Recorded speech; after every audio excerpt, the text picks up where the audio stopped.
que é dito, nada do que é feito tem nenhum efeito e nenhum fundamento. Então vamos pedir para que esse Santo Espírito possa nos guiar e nos conduzir no estudo dessa lição. Vamos orar então? Gratos te somos, Senhor, porque até aqui tem nos ajudado. Te agradecemos por tudo que Tu és e tudo que Tu fazes em nossa vida. Nesse momento, Senhor, te pedimos que não fale o homem, mas que o Teu Santo Espírito possa falar, possa atuar em nosso coração, Senhor, trazendo aquilo que nós necessitamos. Te pedimos perdão pelos nossos pecados e reconhecemos nesse momento que toda honra, toda glória e todo louvor deve ser dado a Ti somente. Abençoa-nos, Senhor. Abençoa a Tua família que Te adora, do Teu santo dia, a cada filho Teu. Fica conosco. Te pedimos essas bênçãos, agradecidos desde já em nome de Jesus. Amém. Amém. Nesse trimestre, a gente tem estudado e visto as diferentes formas que Deus tem nos educado, nos ensinado no caminho que Ele quer que a gente trilhe, né? Então, a gente já viu a educação do Éden, a gente viu a participação da família nesse processo. E essa semana, a gente vai estudar o tema que é a lei como professor. E o verso que ele traz como verso principal está em Deuteronômio 6,5, que diz: Amarás, pois, o Senhor teu Deus de todo o teu coração e de toda a tua alma e de toda a tua força. Primeira coisa que me chama a atenção é falar da lei como professor. Quando eu penso na lei, e aqui a gente tem alguns advogados, o Marcelo, a Priscila, ele me conduz a um júri, a um tribunal, né? Não a uma escola, não como algo que fosse me ensinar, mas como algo que fosse me julgar. Então, a primeira pergunta que eu tenho a fazer é assim: como a lei pode ser o professor, pode ser um professor? Bem, eu penso um pouco diferente. Na verdade, quando a gente estava estudando a lição, ele encarou a lei como um júri, né? Ele se enxerga num tribunal. Eu enxergo de maneira diferente. Quando eu penso em lei, eu pensei em autoescola. Mas autoescola? Por que autoescola? Bom, quando a gente pretende tirar a habilitação, a gente estuda as leis de trânsito. Mas qual é o objetivo de estudar as leis do trânsito? Conhecer, na verdade? A gente tem que conhecer as leis, mas para quê? Para dirigir, né? Para estar habilitado a dirigir. Mais do que isso. Para se proteger e proteger o seu semelhante. Não é verdade? Então, as leis de trânsito foram estabelecidas para a nossa proteção e para a proteção do nosso semelhante. Concordam comigo? Então, a lei de Deus não é diferente. A lei de Deus foi estabelecida para a nossa proteção e para a proteção do nosso semelhante. Então, a lei me salva? A lei não te salva. Por quê? Por que a lei não salva? Você conhece a lei, mas se você decidir desobedecer a lei, o que é que acontece? Uma colisão, um atropelamento, um acidente. Isso lhe salva? Não. Não, não é verdade? Então a lei lhe salva? Não, somente a lei não me salva. É verdade. Então, Ela lhe protege, ela lhe conduz no caminho. Você tem que fazer isso aqui, para você ter, como é que eu posso dizer? Para você saber ou ter uma linha, uma diretriz, né? A seguir, segura, você tem que seguir essas orientações. Mas a decisão é sua, né? Você escolhe se você quer seguir ou não. E a sua decisão traz consequências. Então a lei mostra para você o caminho que você deve seguir para ter segurança. A lei de trânsito funciona dessa maneira. Mas você pode decidir não seguir a lei. E aí isso traz algumas consequências. Então você pode perder a sua vida, você pode colocar em risco a vida de um próximo por conta de desobedecer à lei do trânsito. Na lei de Deus não é diferente, né? Nós temos essa capacidade de escolher também. Deus aponta para a gente: esse é o caminho que eu quero que vocês sigam. Você quer ser feliz? Você quer ser próspero? Então o caminho está aqui. Agora você pode escolher aquilo que vai seguir. Então, se a lei não me salva, qual é o propósito dela e por que ela é um professor no processo de salvação? Porque a intenção de Deus, no final de tudo, é nos salvar. É verdade. A intenção de Deus é nos salvar, mas como é que nós podemos enxergar a lei como professor? Na verdade, como a lei ela pode ser apresentada para nós como algo a nos instruir. Instruir de quê? Instruir em quê? Nós precisamos conhecer a lei, não é verdade? Ou instruir a quem? A quem? Então, a lei, ela é a harmonia da vida criada por Deus. E ela reflete o caráter desse Criador. Então, a lei, apesar de não nos salvar, ela nos aponta e nos direciona a quem pode nos salvar, que é Jesus Cristo. E nos mostra todo o seu caráter de amor e toda a graça alcançada através desse amor que foi concedido através da morte de Jesus Cristo na cruz. Então, através desse amor, foi alcançada a graça. E a lei nos aponta para isso. Mas, Henrique, você falou que para você a lei ela dá uma ideia de júri, não é verdade? Exato. Então, essa ideia, às vezes, nos remete a um Deus, um senhor de barba branca, que se encontra no trono, pronto a utilizar a lei para poder julgar aqueles que não a obedecem. Na verdade, isso traz um certo temor, um medo das pessoas, né? Na verdade, essa concepção é a concepção vinda da Idade Média, né? Essa concepção de Deus, um Deus barba branca no trono, com a lei para poder punir aqueles que não a obedecem, né? E às vezes nós temos uma ideia distorcida do papel da lei, distorcida daquilo que ela pode fazer na nossa vida, não é verdade? É verdade. É difícil a gente entender o amor com temor. Na parte já de domingo falar amor e temor a Deus. Como é que pode duas coisas que parecem tão paradoxas, tão contraditórias se unir, né? E em Deuteronômio 31:9, a gente tem aqui uma história onde Deus orienta a Moisés como ele deveria ensinar a essa nova geração. Então Deus fala que na festa para perdão dos pecados, que ocorria de 7 em 7 anos, as leis deveriam ser lidas para que as novas gerações pudessem escutar sobre essas leis. E aí a gente pensa assim, será que essas leis foram para que as pessoas tivessem medo de Deus? Se eu falei anteriormente que a lei me direciona para o amor, e agora eu tenho que ler a lei para quê? Para que essa nova geração tema a Deus? Como é que a gente pode explicar isso? É verdade, a gente tem uma concepção muito equivocada do que seria a palavra temor, certo? A palavra temor, na verdade, significa amar, respeitar, obedecer. Mas a gente confunde um pouco o temor com o medo. E, na verdade, a Bíblia seria contraditória se ela apresentasse um Deus de amor e, ao mesmo tempo, a gente deveria respeitar Ele por medo. Essa concepção de temor ela é um pouco distorcida. E, assim, quando eu penso nessa questão do temor, da distorção de um Deus como um pai de amor, eu penso na nossa concepção, às vezes, de pai terrestre. E eu estava até comentando contigo lá em casa, de que muitas pessoas, infelizmente, têm ideias negativas da imagem do pai. Porque quando a gente fala em amor de Deus, a gente pensa no amor do pai para com seu filho. Mas existem pessoas que não têm esse amor, não tiveram esse amor. E tem uma concepção equivocada do que seria o amor de fato, um amor verdadeiro do pai. E aí nos traz uma distorção nesse conceito de temor. Muitos filhos obedecem ao pai por medo. Medo das consequências, medo da punição. E às vezes nós temos esse tipo de relacionamento com Deus. Nós obedecemos a Deus com medo do que pode acontecer conosco. Realmente a gente tem uma concepção errada da palavra temor. E Deus, ele é um educador longânimo. Coisas que a psicologia demorou para descobrir, Deus já sabia a forma como o ser humano funciona, a forma de educar o ser humano, a forma de influenciar o comportamento. A psicologia, quando a gente fala sobre atitude e comportamento, ela tem 3 etapas.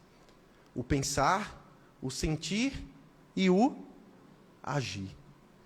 Então, quando Deus orienta a Moisés para que fosse lida as leis, era para que aquela nova geração pudesse escutar para pensar. Para pensar que Deus é esse que fez todas essas maravilhas no passado e continua operando no presente. A partir do nosso raciocínio, a partir da nossa lógica, a partir do momento que você escuta quem é esse Deus, você cria curiosidade e você se relaciona com esse Deus. Você prova desse Deus e você sente esse Deus em sua vida. E a partir desse momento que você sente esse Deus, ele influencia as suas atitudes. Então Deus, ele é um excelente educador. E ele sabia que o processo de educação, o processo de influenciar a atitude e o comportamento humano deveria passar por todos esses 3 prismas para que de fato fosse efetivo, ok? Então, na verdade, Deus ele se revela para nós a partir da sua lei. Na verdade, você não pode amar quem você não conhece. Então, Deus ele faz a sua revelação, faz a revelação de quem Ele é a partir da lei, para que nós possamos, então, passar por esses 3 processos e ter a oportunidade de ter um relacionamento com Ele. Exato. E quanto mais a gente aprende sobre Deus, mais a gente o ama por sua bondade. Ao mesmo tempo, quanto mais conhecemos a Deus, mais o tememos, pois podemos ver a sua grande justiça e santidade em contraste com a nossa grande justiça e pecaminosidade. E que somente pela graça e mérito imerecido, nós não somos destruídos. É verdade. Henrique, voltando ainda àquela ponte que você fez com o júri, o nosso estudo também aponta a lei de Deus como uma testemunha. Né? Então nós vemos mais uma vez uma figura de um júri sendo apresentada na lição. A figura de uma testemunha. Mas essa lei, ela é testemunha sobre que maneira, sobre que aspecto, de que maneira ela pode ser apresentada como uma testemunha? É difícil imaginar a lei como uma testemunha, né? Quando a gente pensa no meu conceito de tribunal, na verdade, na minha visão, a lei é uma ordem. Então, ou ela me acusa, ou ela me inocenta. E a gente tem uma história, e aí eu quero que você conte um pouco sobre a história que está em Deuteronômio 31, 14 e 27. Ok, a história fala um pouco sobre o final da lida de Moisés com o povo de Israel. Na verdade, Moisés, ele foi avisado a Deus de que ele não continuaria com o povo. Ele conseguiu ver toda a terra prometida, mas Deus disse a ele que ele não iria entrar lá. E foi estabelecido um sucessor. Josué seria aquele que conduziria o povo a Canaã terrestre, a terra prometida. E então, Moisés ele teve algumas preocupações em estar preparando o seu sucessor e em estar preparando o povo para poder continuar mesmo diante da sua ausência. Então, houve todo um preparo, né, com aquele povo e com aquele que iria suceder Moisés, que havia estado com aquela nação durante 40 anos. Nação que conhecia todas as maravilhas que Deus havia feito, mas enfim, é uma nação dura, uma nação rebelde, e Moisés sabia que Josué teria muito trabalho para poder conduzir essa nação, e sabia que em algum momento da história, aquele povo poderia novamente se rebelar contra Deus. Acima de tudo, Moisés não quis deixar apenas lições. Moisés ele quis deixar um legado para que o povo de Deus pudesse ser referência a todas as nações que estavam observando aquele povo, referência da prosperidade que poderia existir para aqueles que se submetessem à vontade de Deus. Então, o povo de Israel deveria ser um povo de referência, e Moisés estava assim, preocupado em como o povo se comportaria dali por diante. Pois é, e ele sabia que o povo iria se rebelar contra Deus, né? Quando ele se fosse. E ele utilizou de um artifício que a gente utiliza até hoje para educar as nossas crianças. Que foi o quê? O cântico. É verdade. Então ele criou o cântico com aquelas repetições sobre as maravilhas que ele tinha feito e tudo aquilo que havia sido feito e com as lições que ele queria deixar para aquele povo. E através do cântico, ele também educou e ensinou o povo e as futuras gerações sobre a sua vontade. É verdade. De que adianta você deixar uma herança sem deixar um legado? Aí eu posso comparar isso, Henrique, com um proprietário de terra, um proprietário de vários bens, enfim, que pegou e decidiu repartir a herança com os filhos. Mas só que ele não deixou um legado. Ele não deixou uma instrução, ele não deixou uma orientação. E esses filhos começaram então a se desfazer do patrimônio, a se desfazer daquela herança. e de forma que as gerações posteriores não tiveram a oportunidade de usufruir daquela propriedade, daquela herança, daqueles recursos.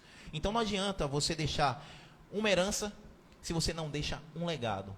E aí vai uma pergunta: que legado você está deixando para seu filho, para sua filha, para sua família? Que tipo de legado você está deixando para gerações posteriores? Esse é um ponto que a gente precisa pensar em cada momento. Que tipo de legado nós estamos deixando para as nossas gerações posteriores? Para aqueles que têm contato conosco no dia a dia. Qual é o tipo de legado que nós estamos deixando? Verdade, é algo para a gente refletir. Agora, estudando também essa semana, a gente observou que o povo de Israel sempre foi bem sucedido enquanto ele obedecia às leis de Deus, né? Então o povo sempre foi bem sucedido. E aí eu faço uma pergunta para você: qual a diferença do sucesso do mundo? O que é ter esse sucesso? E qual a diferença entre o sucesso que o mundo nos proporciona e o sucesso que Deus traz em obedecer à sua lei? Pois bem, é muito comum, pelo menos em algumas pessoas, conseguimos ver pessoas que não servem a Deus, não seguem os seus ensinamentos, prosperando. E algumas indagações às vezes vêm na nossa mente: ô Senhor, eu sigo a tua palavra, eu procuro obedecer os mandamentos, eu estudo a tua lei, e eu vejo Beltrano, Cicrano, que não obedece, prosperando. E eu, Senhor, estou aqui, labutando, trabalhando, procurando pregar a tua palavra, e não consigo prosperar. Não consigo prosperar. O problema, irmãos, é que o nosso foco de prosperidade não deve ser o foco daqui, desse mundo. A gente olha muito para a prosperidade aqui, nessa terra, com aquilo que a gente pode alcançar aqui neste mundo. Mas Deus tem algo muito maior para a gente. Pensem em Moisés. Moisés passou 40 anos no deserto, ouvindo aquele povo resmungar o tempo todo, ouvindo aquele povo blasfemar o nome de Deus, ouvindo aquele povo dizer que preferia estar lá no Egito, sendo servo, mas comendo das carnes dos egípcios, vivendo aquela vida de servidão, do que usufruir daquilo que Deus tinha reservado para ele. 40 anos. E chega no final, Deus chega para Moisés e diz: ó, você está vendo isso aqui tudo? É isso que eu prometi para o povo, mas você não vai entrar lá não. Pensem no que se passou naquele momento na cabeça de Moisés. Ô Senhor, 40 anos escutando aquele povo reclamando o tempo todo. E na hora que eu chego no limiar, eu chego na porta da terra prometida, o Senhor diz que eu não vou entrar. Ô Senhor, cadê sua justiça? Cadê o seu amor? Muitas pessoas pensam assim também. Às vezes nós vemos as prosperidades das pessoas que estão aí fora, e o mesmo pensamento vem à nossa mente. Mas Deus tinha algo muito maior reservado para Moisés. Meu filho, você não vai habitar a Canaã celeste, ou a Canaã terrestre, perdão. Mas eu tenho a Canaã celestial para você. Ô Herbert, Henrique, do alto dos meus 40 e alguns anos, que eu não preciso dizer todos, eu percebi que é muita audácia minha, é muita audácia nossa, não obedecermos à lei do Senhor. Porque, veja, Deus é eterno, Deus é o eu sou, sempre existiu. Deus nos criou, Ele tem um manual do ser humano. Aí Ele fala 10 coisas para a gente, só 10. A lei de Deus se resume ali em 10 mandamentos, né? E você para pensar e percebe que ela se resume em 2 coisas: amar Deus e amar o próximo. Do alto dos meus 40 e poucos anos, eu percebi que todas as vezes que eu não segui essas poucas leis de Deus, eu me dei mal. Eu quebrei a cara, eu machuquei alguém, ou eu sofri consequências das minhas próprias escolhas que não estavam de acordo com a lei de Deus. Então, a gente tem que parar de ser tolo. Deus já nos conhece e Ele só quer o nosso melhor, sim ou não? Sim. Se Ele disse assim, essas coisas para a gente: ei, não faça isso. Por que a gente faz? A gente sabe que vai quebrar a cara. É a escolha própria. Então, é audácia nossa não seguir a lei de Deus. Deixa eu completar aqui. Henrique disse que toda vez que olha para a lei, ele se pergunta, né, se essa lei vai me acusar ou se essa lei vai me absolver. Quem te absolve, quem te acusa é o fato, é a sua intenção. Não é a lei. A lei, ela é uma norma. Ela só existe para trazer paz. E olha que eu estou falando, humanamente falando, certo? As leis que nós temos, elas só servem para uma coisa, para tentar manter a harmonia, a ordem. O que acontece é que está lá para você ler, seguir, para que a ordem exista, só que você tem um poder de escolha, aí você escolhe não fazer de acordo com a ordem, de acordo com a norma. Então, quando você escolhe, a sua intenção é o que te acusa ou o que te absolve. E tem um lance interessante. No direito e na religião, nós temos os legalistas. Nós temos aqueles que interpretam a norma de forma literal. E é interessante isso, porque quando você se prende apenas à interpretação literal, você acaba criando N regras em cima de uma só. Isso aconteceu muito com o povo no passado. E acontece muito com a gente hoje. Deus só disse, não matarás. A gente tem um código penal com mais de 500 artigos. Olha que loucura. Ah, Priscila, mas é porque o código fala de estuprar, fala de ameaçar, mas é isso. Por que a gente tem que esmiuçar? Porque a norma, ela não pode ser interpretada apenas no seu sentido literal. Ela precisa de uma interpretação mais ampla. E Jesus deu essa interpretação ampla muito bem quando ele veio e no sábado, em pleno sábado, ele foi e tirou uma ovelhinha, né, que estava ali presa entre as rochas.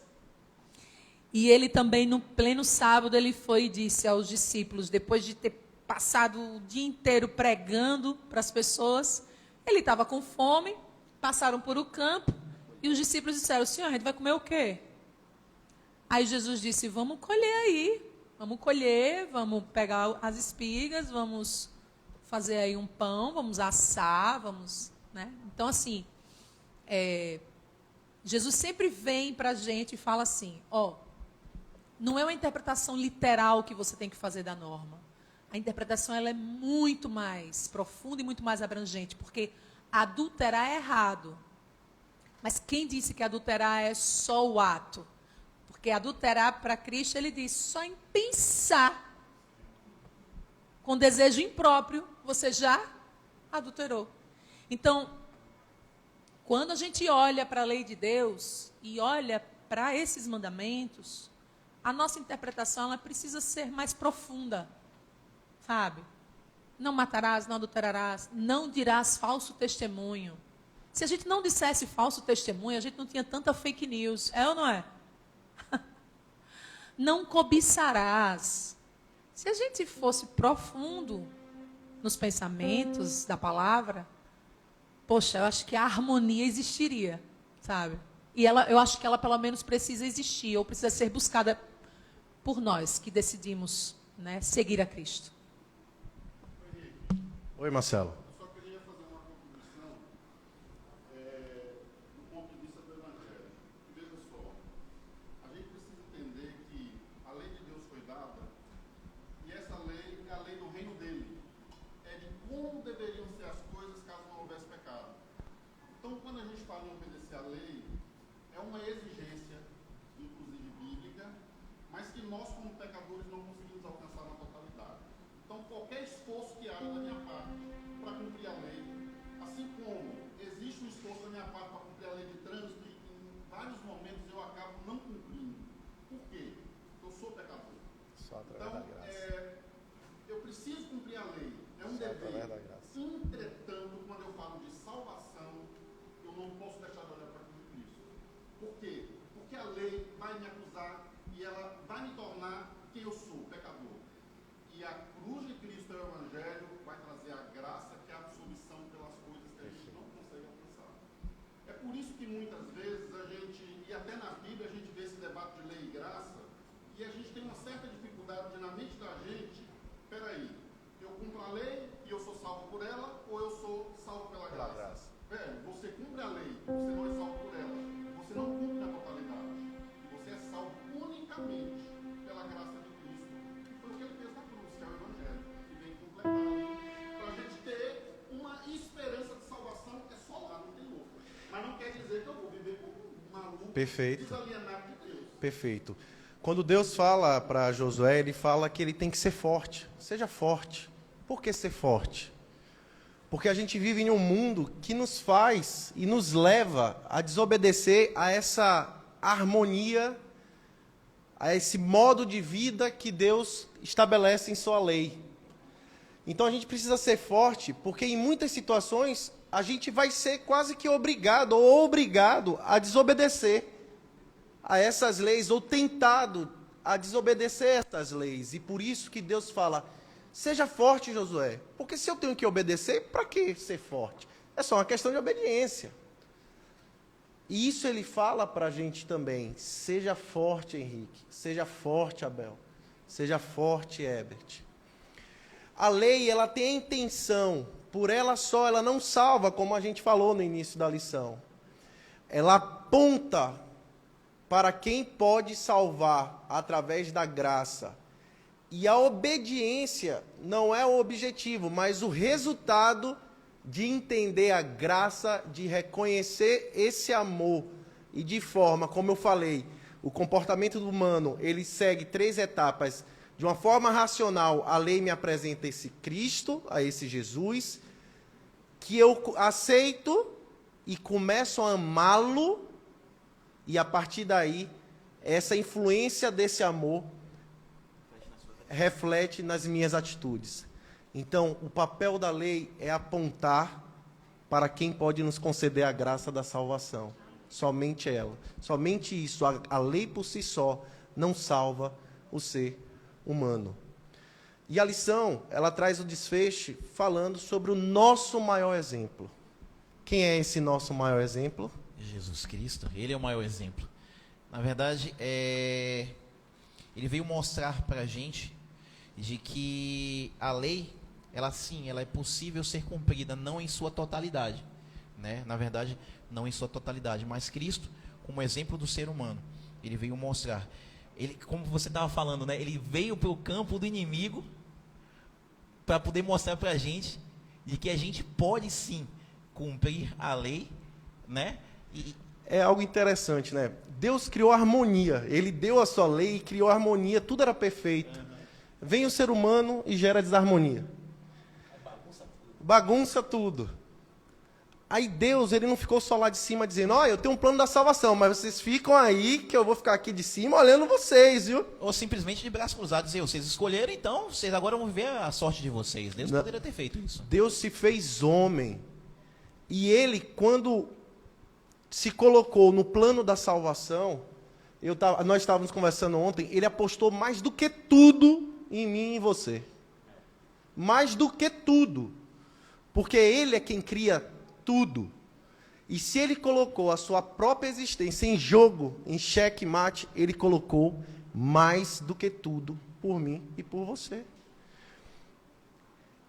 E outra coisa, ele disse: e eu vou lutar no campo em que você criou. Ele se colocou, ele veio para a terra, onde estava toda essa desarmonia, e mostrou para todo o universo que era possível seguir as leis. Mas por que era possível seguir as leis? Porque era algo suave? É suave porque a lei de Deus é reflexo do seu amor.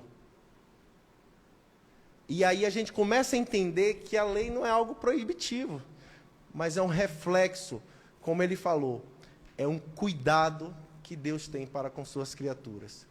E ele próprio veio para a terra, ele próprio se fez homem, e ele foi exemplo.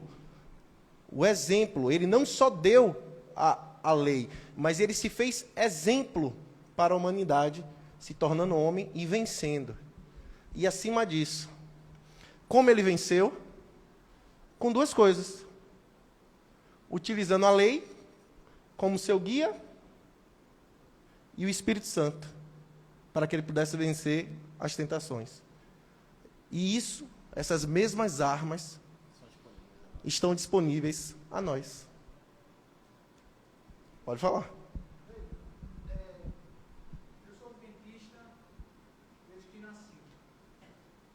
E nos primeiros anos da minha vida, até os 20 anos, eu não compreendia direito o que seria, como seria, ou qual seria a vontade de Deus ao estampar ali em Êxodo 20 os 10 mandamentos. Mas, certo dia, um pastor da minha igreja chegou para mim e disse assim: Ebenezer, os 10 mandamentos é o seguinte: os 4 primeiros é seu amor, a expressão do seu amor por Deus. E os 6 últimos é a expressão do seu amor pelo próximo.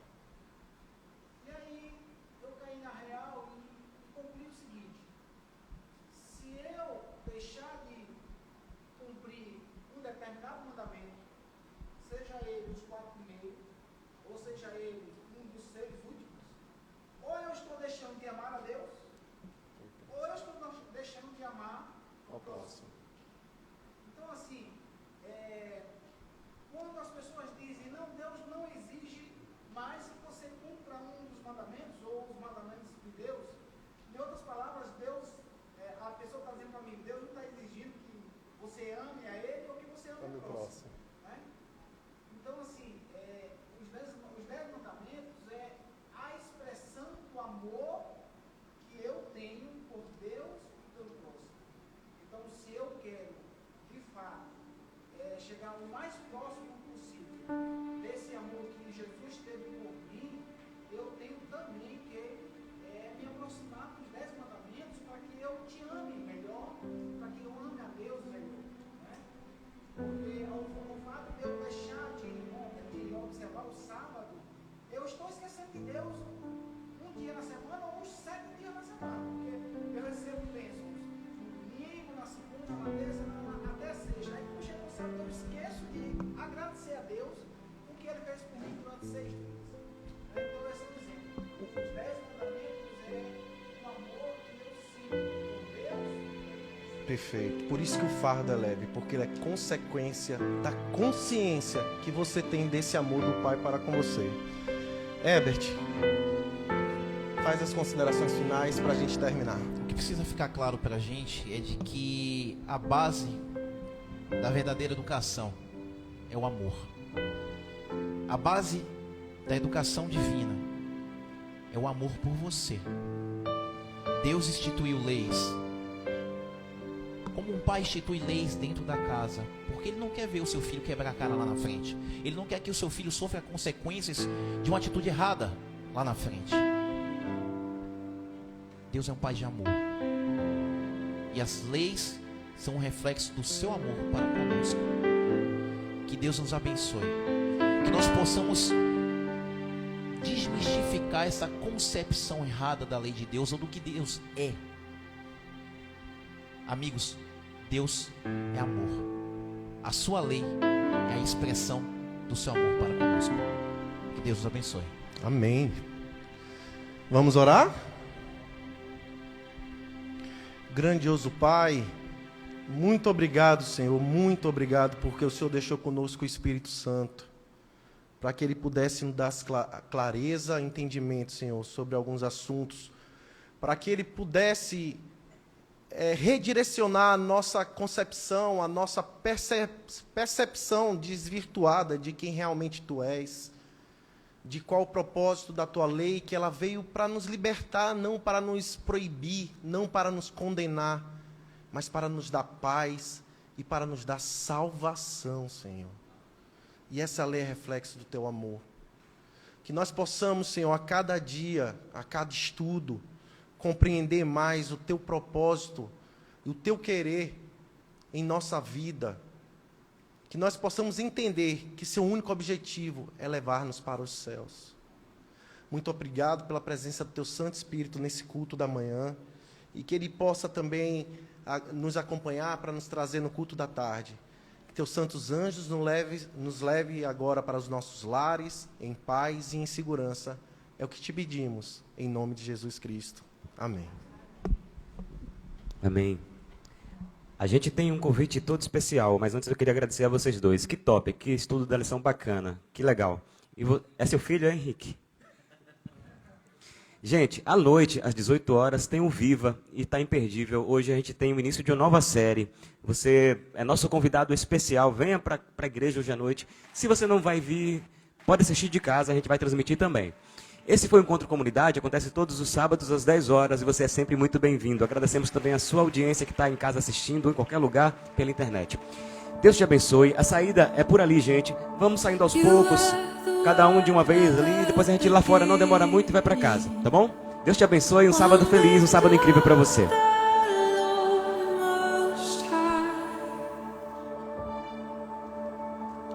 You're hidden